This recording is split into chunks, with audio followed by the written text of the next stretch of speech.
Hi, I'm Rene Latosa, and I am a proponent of Latosa Escrima. And Latosa Escrima is not a designated system. It's really a function of how a warrior thinks, how a warrior acts, and how a warrior wins. So the system that I'm projecting out is the values of what a fighter needs to use in the ring, whatever he does. If you're throwing a punch, if you're throwing combinations, it's you that have to realize where the weakness is. If you're getting hit and continuously getting hit, you have to know where the weakness is. You have to know how to correct that weakness instead of trying to do the same things over and over again. You have to be able to assess what you're doing and make it work. So what I do, I allow the person to generate his own being, his own methodology of how to do something. And then I'll correct it to the fine points concerning what I use in the concept world, which is speed, timing, distance, power, balance, focus, and the transition from empty hands to weapons or weapons to empty hands. But they all follow a similar formula.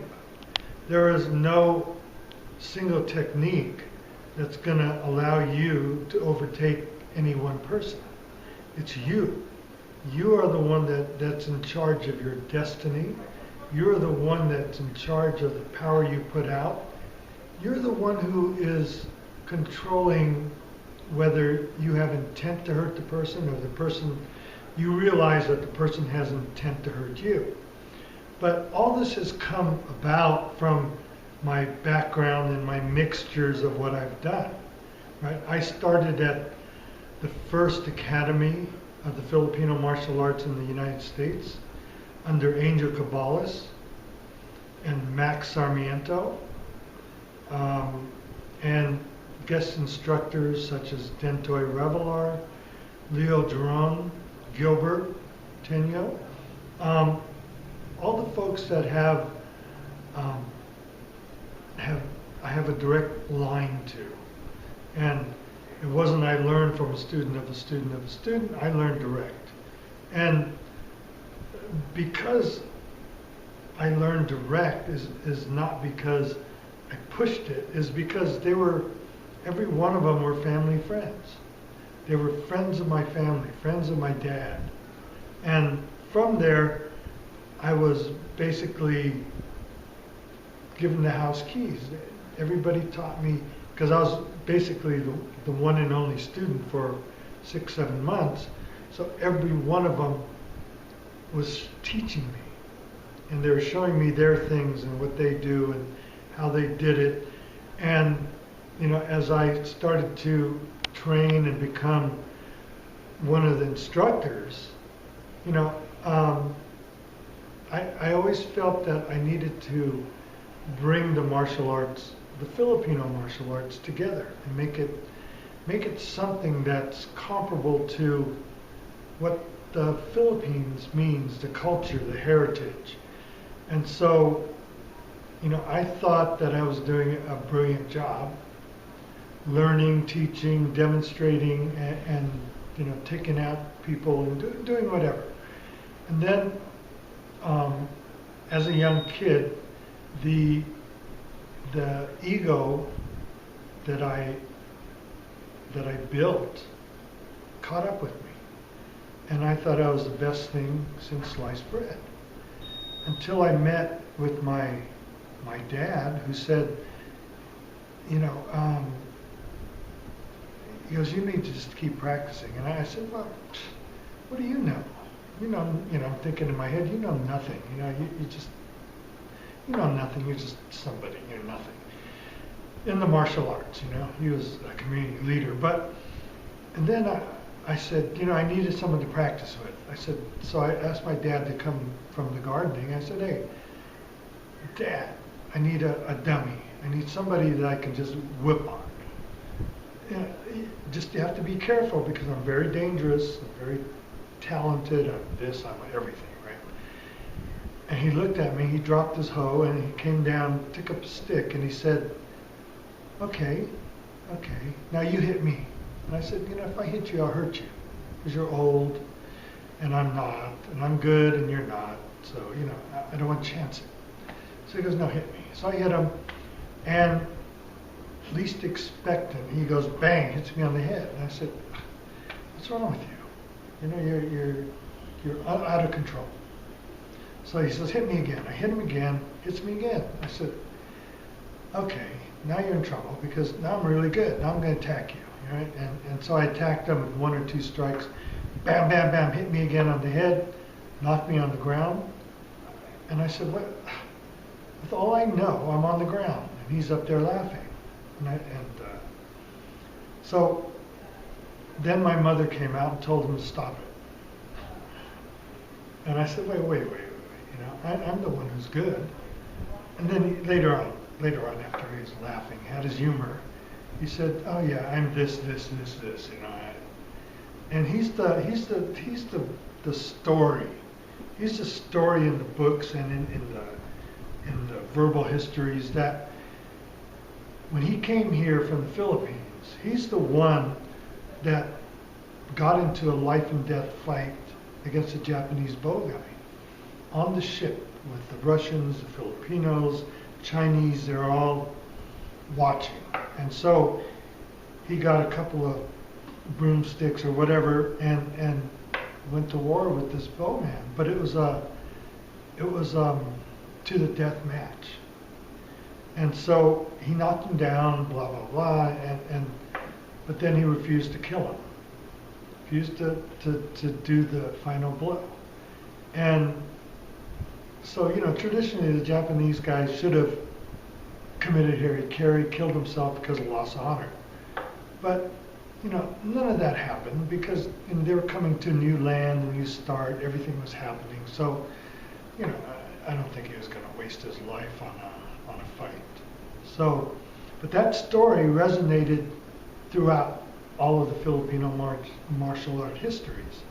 And, I thought it was a joke. I said, yeah, right. But I heard it from this guy, this instructor who was teaching at William and Mary's.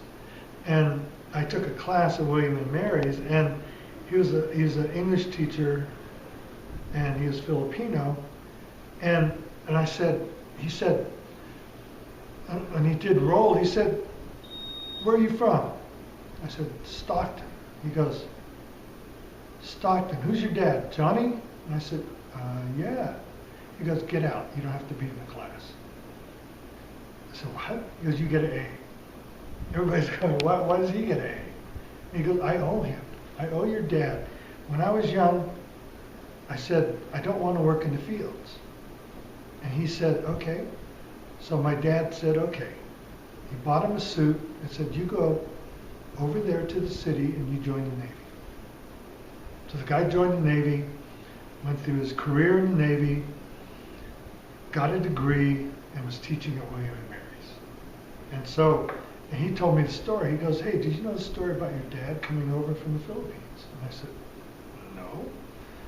And I said, I didn't know what story he was going to tell me. So he told me the story of the fight on the ship, and actually that was on everybody's register. They told me that, the story, and it was my dad. And some people knew, and some people, it was in Danny's book, his first Kali book, about a guy fighting in the ship. And, so I didn't know it was him, so I didn't know how good he was. But when I told the story to the school, like Angel and Max and Leo and all that, they just laughed because they knew he was good. They just knew that, nobody told me. So it was like a hidden secret within the class. So, but I learned there, and then I was in the service, and I then had a chance to push the Filipino arts all over England, and then all through Europe. and all throughout Europe. And so, you know, and I wrote the first book that was both in German and English.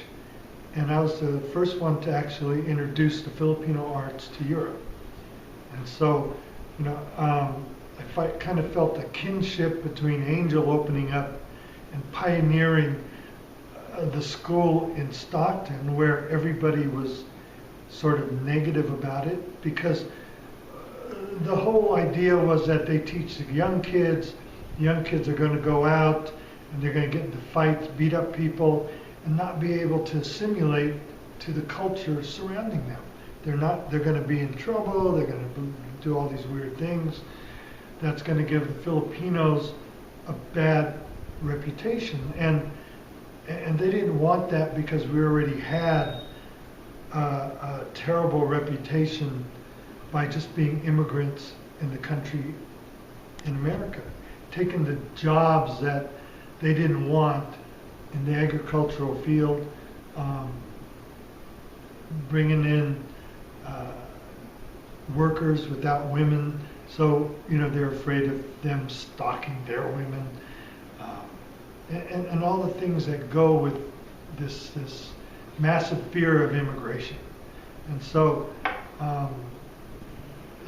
that's how I started. And so the development of what I do today comes from going to, like, England, where these guys were usually really big in the martial arts, strong, tough, did a lot of jiu-jitsu, judo, karate, and I had to find my way to not lose, right? So if I lost, I'm introducing the Filipino arts, and I lose, it goes down the drain.